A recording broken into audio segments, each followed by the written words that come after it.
இந்து இதிகாசமான மகாபாரதத்தில் துரியோதனன் ராணி காந்தாரியின் குருட்டு மன்னன் திருதராஷ்டிரனின் மூத்த மகன். 100 கௌரவ சகோதரர்களில் மூத்தவர் மற்றும் பாண்டவர்களின் முக்கிய எதிரி. அவர் நலனின் ஆன்மாவை சூனியம் செய்த அரக்கன் காளியின் அவதாரம். அவனது ராஜ்யத்தை சூதாடும்படி கட்டாயப்படுத்தினார். திருதராஷ்டிரனின் ராணி காந்தாரியின் கர்ப்பம் வழக்கத்திற்கு மாறாக நீண்ட காலம் தொடர்ந்தபோது மூத்த பாண்டவரான யுதிஷ்டிரரை பெற்ற பாண்டுவின் ராணி குந்தியின் பொறாமையால் அவள் விரக்தியில் தன் வயிற்றில் அடித்தாள்.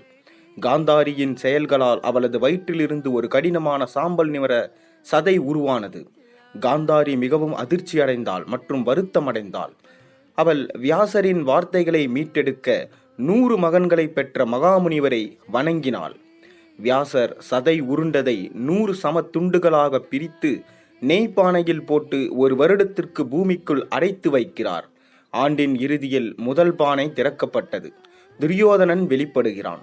உண்மையில் துரியோதனன் என்றால் வெல்வது கடினம். அவரது தேரில் ஒரு முக்காடு நாகப்பாம் சித்தரிக்கும் கொடி இருந்தது. பானையிலிருந்து அவர் வெளிப்பட்டதை இருண்ட சகுனங்கள் சூழ்ந்துள்ளன. அவை ஒரு பெரிய பேரழிவின் எச்சரிக்கை அறிகுறிகளாக அரச பிராமணர்களால் கருதப்படுகின்றன. திருதராஷ்டிரரின் ஒன்றுவிட்ட சகோதரர் விதுரர் அவரிடம் இது போன்ற சகுனங்கள் ஒரு குழந்தை பிறக்கும் போது அது அந்த வம்சத்தின் வன்முறை முடிவை குறிக்கிறது என்று கூறுகிறார். விதுரர் மற்றும் பீஷ்மர் இருவரும் குழந்தையை கைவிடுமாறு மன்னருக்கு அறிவுரை கூறுகின்றனர். ஆனால் திருதராஷ்டிரனால் தனது முதல் குழந்தை மீதான அன்பு மற்றும் உணர்ச்சி ரீதியான பற்றுதலால் அவ்வாறு செய்ய முடியவில்லை. துரியோதனனின் உடல் இடியால் ஆனது என்றும் அவன் மிகவும் சக்தி வாய்ந்தவன் என்றும் கூறப்படுகிறது.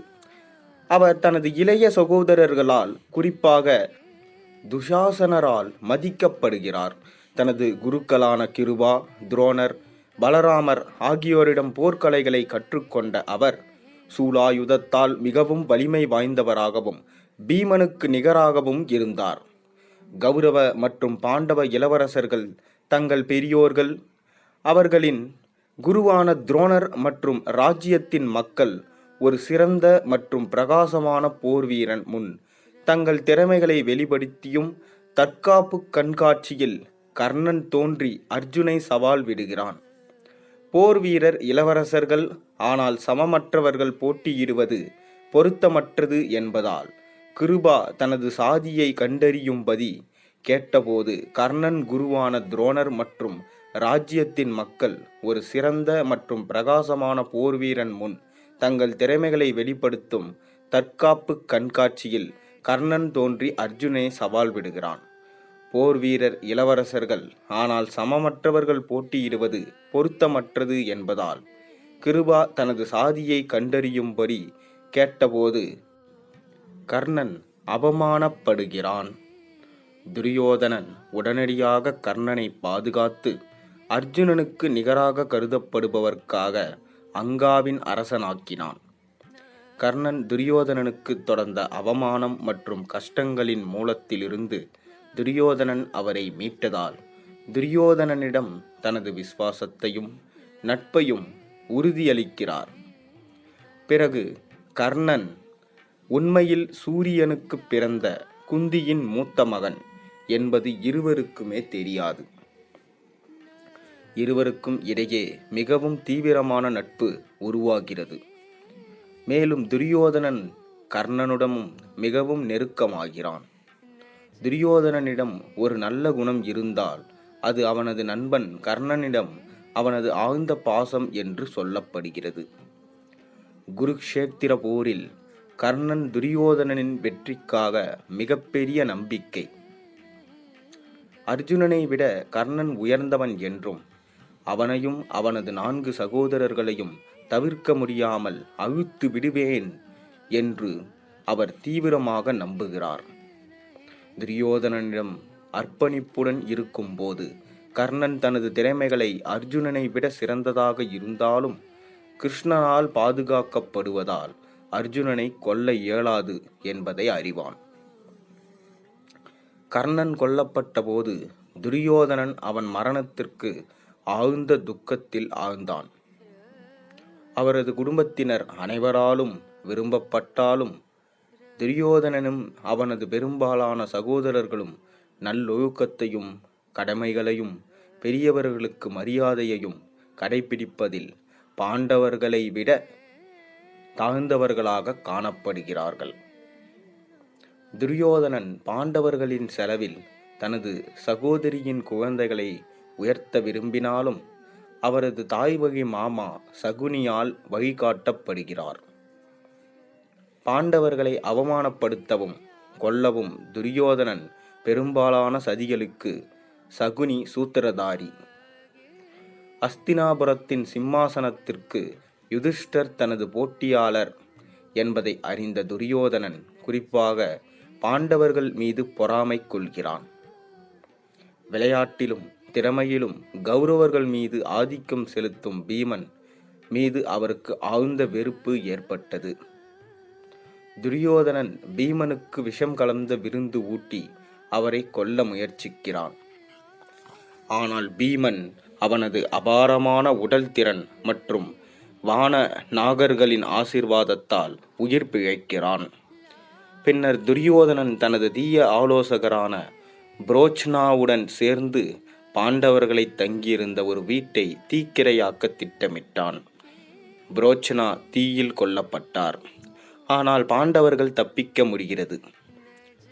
இளவரசர்களுக்கு வயது வந்தவுடன் குரு ராஜ்யத்தின் முழுவதும் கௌரவ இளவரசர்களுடன் மோதலை தவிர்க்க யுதிஷ்டருக்கு பாதி ராஜ்யம் வழங்கப்பட்டு இந்திரபிரஸ்தத்தின் அரசனாக்கப்படுகிறது. துரியோதனன் அஸ்தினாபுரத்தின் மேலும் அவரது தந்தை வயது மற்றும் குருட்டுத்தன்மையின் காரணமாக அவர் தனது மாமா சகுனி, சகோதரர் துஷானன் மற்றும் நண்பர் கர்ணன் ஆகியோரை உள்ளடக்கிய தனது ஆலோசகர்களின் கூட்டத்துடன் மாநில விவகாரங்களை தானே நிர்வகித்து அதிக கட்டுப்பாட்டையும் செல்வாக்கையும் குவிக்கிறார். ஆனால் அஸ்தினாபுரத்தை விட இந்திரபிரஸ்தத்தின் செழிப்பு மற்றும் புகழ் காரணமாக துரியோதனன் யுதிஷ்டிரன் மீது பொறாமை கொண்டான்.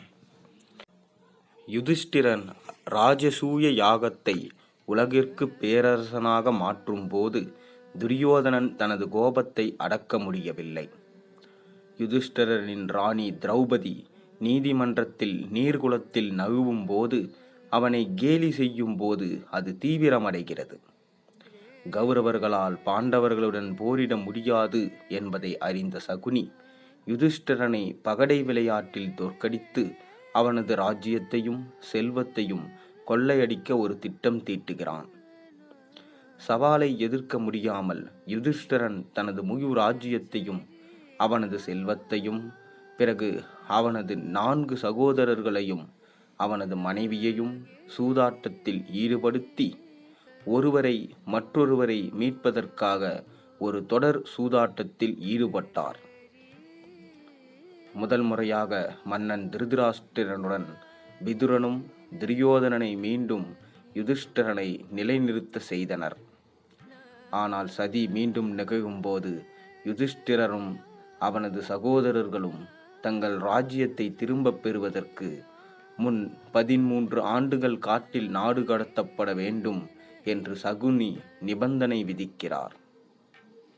13வது ஆண்டு மறைந்திருக்க வேண்டும், இல்லையென்றால் அவர்கள் நாடு கடத்தப்பட்ட காலத்தை மீண்டும் செய்ய கண்டிக்கப்படுவார்கள். துரியோதனன் தன் சகோதரன் துஷானனை திரௌபதியை நீதிமன்றத்திற்குள் இழுத்து அவளது ஆடைகளை களைய ஊக்குவிக்கிறான். யுதிஷ்டிரன் அவனிடம் எல்லாவற்றையும் சூதாடியதால் அவள் இப்போது அவனுடைய சொத்து. கிருஷ்ணனால் மர்மமான முறையில் மீட்கப்பட்ட திரௌபதியை துஷானனன் கயற்ற முயற்சிக்கிறான். அவளுக்கு தீராத புடவையை கொடுக்கிறான். ஆயினும் கூட இந்த செயலின் காரணமாக வனவாசத்தின் முடிவில் துரியோதனனின் தொடையை உடைப்பேன் என்று பீமன் சத்தியம் செய்கிறான். துரியோதனன் திரௌபதியை தனது தொடையில் உட்கார சொன்னது போல. வனவாசத்தின் போது துரியோதனன் யுதிஷ்டிரனை அவமானப்படுத்த முயற்சிக்கிறான். இருப்பினும் கந்தர்வ மன்னன் சித்திரசேனனுடன் மோதலில் சிக்கினான். அவனை கைப்பற்றுகிறான். யுதிஷ்டிரன் அர்ஜுனனையும் பீமனையும் அவமானப்படுத்திய துரியோதனனை மீட்கும்படி கேட்கிறான். துரியோதனன் சாகும் வரை உண்ணாவிரதம் இருக்க உறுதிமொழி எடுத்தான். அவரது உண்ணாவிரதத்தின் போது துரியோதனன் சக்தி வாய்ந்த தைத்திய மற்றும் தானவ மனிதர்களின் கூட்டத்திற்கு மாயமாக அழைத்து செல்லப்படுகிறார். அவர்கள் தங்களின் தபஸ்யத்தின் விளைவாக அவர் பிறந்தார் என்று அவருக்கு தெரிவிக்கிறார்கள். மேலும் பூமியில் உள்ள தேவர்கள் மற்றும் கிருஷ்ணரின் நோக்கத்தை அழிப்பதே அவரது நோக்கம். சக்தி வாய்ந்த பேய்கள் அவரது கூட்டாளிகளாக அவதாரம் எடுத்ததாக பேய்கள் அவருக்கு உறுதியளிக்கின்றன. இதனால் அவரது தோல்வி சாத்தியமில்லை. உற்சாகமடைந்த துரியோதனன் அஸ்தினாபுரத்துக்கு திரும்புகிறான். கர்ணன் இப்போது அர்ஜுனனை அடிபணிய செய்வதற்கும் துரியோதனனின் ஏகாதிபத்திய அதிகாரத்தை அவர்கள் மீது சுமத்துவதற்கும் உலகளாவிய இராணுவ பிரச்சாரத்தை மேற்கொள்கிறான். உலக அரசர்கள் அனைவரிடமிருந்தும் காணிக்கை மற்றும் விசுவாசத்தை கொண்டு கர்ணன் விஷ்ணுவை பிரியப்படுத்த வைஷ்ணவ யாகம் செய்ய துரியோதனனுக்கு உதவுகிறார். மேலும் யுதிஷ்டிரர் ராஜ்யசூயத்துடன் செய்தது போல் தன்னை உலக பேரரசாக முடிசூட்டிக் கொள்கிறார். நாடு கடத்தப்பட்ட காலத்தின் முடிவில் துரியோதனன் பீஷ்மர், துரோணர், விதுரர் மற்றும் கிருஷ்ணர் ஆகியோரின் ஆலோசனையையும் மீறி யுதிஷ்டிரனின் ராஜ்யத்தை திரும்பித் தர மறுக்கிறான். திருதராஷ்டிரர் தனது மகனை குறை கூறினாலும் அவர் அந்த துரியோதனனை மௌனமாக விரும்புகிறாரே தவிர யுதிஷ்டிரன் அல்ல. போரை தவிர்க்க முடியாததாக ஆக்கி துரியோதனன் பலம் வாய்ந்த அரசர்கள் மற்றும் படைகளின் ஆதரவை பெருக்குகிறான். மிகவும் பழம்பெரும் போர் வீரர்கள் பீஷ்மர், துரோணர், கிருபா, அஸ்வத்தாமா, ஷல்யா அவர்களின் பெரும்பாலானோர் அவரை விமர்சித்திருந்தாலும் துரியோதனனுக்காக போராட வேண்டிய கட்டாயத்தில் உள்ளனர். அவர் தனது போட்டியாளர்களை விட பெரிய இராணுவத்தை குவிக்கிறார். போரில் துரியோதனன் தனது முக்கிய நம்பிக்கையான கர்ணன் என்றாலும் கூட வெல்ல முடியாத பீஷ்மர் மற்றும் துரோணர் மீது மீண்டும் மீண்டும் முட்டையிடுகிறான். அவர் துரோணரிடம் யுதிஷ்டிரனை உயிருடன் பிடிக்கும்படி கேட்டுக்கொள்கிறார். அதனால் அவர் பாண்டவர்களை சரணடையும்படி மிரட்டுவார் அல்லது யுதிஷ்டிரனை மீண்டும் சூதாட்டத்திற்கு கட்டாயப்படுத்தலாம். அர்ஜுனனின் மகன் அபிமன்யுவின் கொடூரமான மற்றும் நெறிமுறையற்ற கொலையிலும் அவர் பங்கேற்கிறார். ஆனால் பாண்டவர்கள் 2 குரு புனைவுகளை வீழ்த்துவதில் வெற்றி பெற்ற போதும் அவர் மீண்டும் மீண்டும் விரக்தி அடைகிறார். மேலும் அர்ஜுனன் ஒரே நாளில் 1 மில்லியனுக்கும் அதிகமான குரு வீரர்களை கொன்று அபிமன்யுவை கொன்றதற்காக சிந்துவின் மன்னன் ஜெயத்ரதனை கொன்றபோது உணர்ச்சி வசப்படுகிறார். எல்லா நேரத்திலும் பீமன் தனது சகோதரர்களை சீராக கொன்று அவனது துயரத்தை அதிகரித்து தோல்வியை நெருங்குகிறான். துரியோதனனின் நம்பிக்கைகள் இறுதியாக ஒரு தீவிரமான மற்றும் புகழ்பெற்ற போருக்கு பிறகு அர்ஜுனனால் கர்ணனை கொல்லப்படும் போது சிதைக்கப்படுகின்றன. சில இறுதி அவநம்பிக்கையான முயற்சிகளை செய்த பிறகு அவர் போர்க்களத்திலிருந்து தப்பி ஓடி ஒரு ஏரியில் ஒளிந்து கொள்கிறார். அதற்குள் அவர் யோகாவின் மாய சக்திகளால் உயிர் பிழைக்கிறார். அஸ்வத்தாமாவும் கிருபாவும் அவனது விதியை தைரியமாக எதிர்கொள்ள ஊக்குவித்த பிறகு அவன் மீண்டும் வெளிப்படுகிறான்.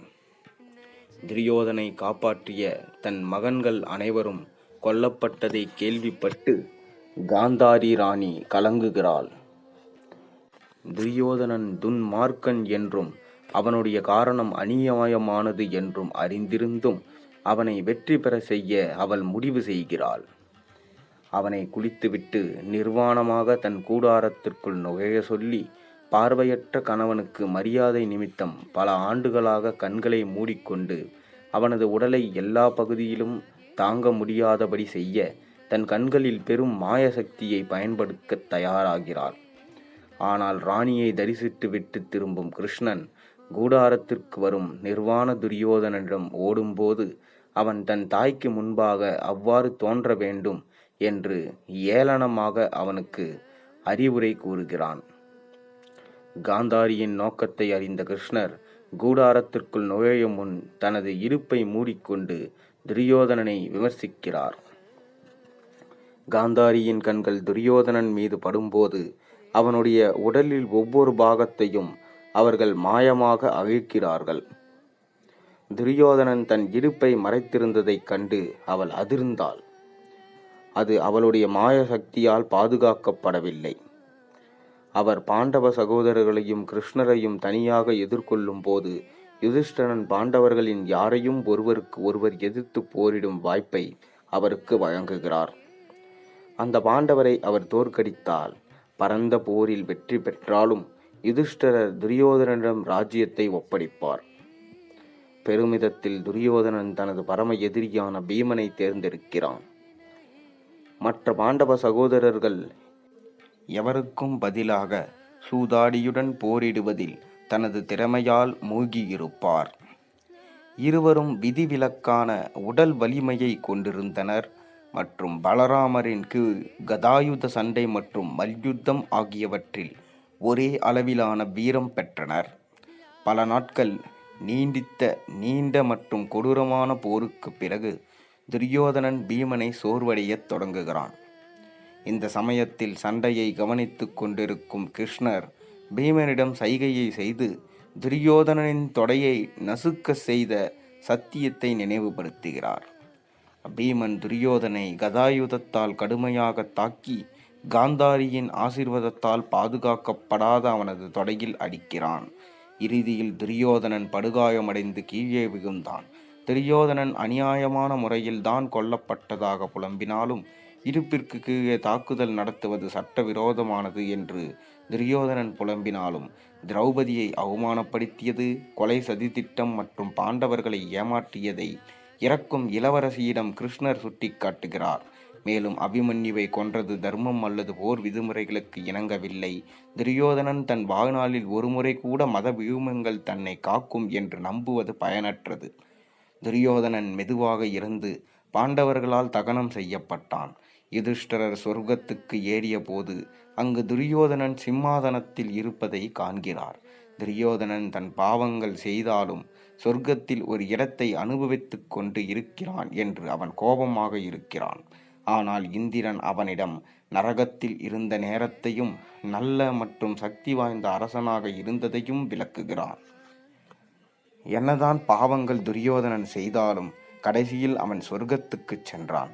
துரியோதனன் தீயவனாக இருந்தாலும் கிருஷ்ணர் தீயவர்களை அழித்து நல்லவர்களை காப்பாற்றவே இந்த சதி திட்டத்தை தீட்டினார் என்று நம்பப்படுகிறது. உங்கள் கருத்துக்களை மறக்காமல் கீழே கமெண்ட்டில் சொல்லுங்கள். மேலும் சேனலுக்கு சப்ஸ்கிரைப் பண்ணுங்கள். இந்த கதை பிடிச்சிருந்தா உங்கள் நண்பர்களுக்கு பகிர்ந்து கொள்ளுங்கள்.